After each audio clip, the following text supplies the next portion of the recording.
வணக்கம், வாழ்க வளமுடன். சர்வம் சக்திமயம். தினம் தினம் நியூஸில் இன்னைய பெரிய விவாத பொருளாக இருக்கக்கூடியது கிரைம். இந்த கிரைமில் அதிகப்படியாக வரக்கூடிய விஷயம் என்னென்னா தகாத உறவுகள்.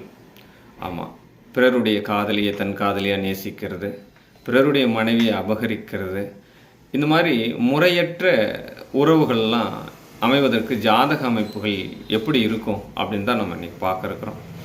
ஒருவருடைய லக்னாதிபதியும் 3ஆம் அதிபதியும் ஒன்று சேர்ந்து 6ஆம் பாவகம், 8ஆம் பாவகம், 12ஆம் பாவகம் இந்த பாவகத்தில் இருந்து அந்த ஜாதகருடைய லக்னம் பலவீனம் அடைந்தால் அந்த ஜாதகர் முறையற்ற உறவுகளோடு மனம் முடிப்பார் அப்படின்னு சொல்லப்படுது.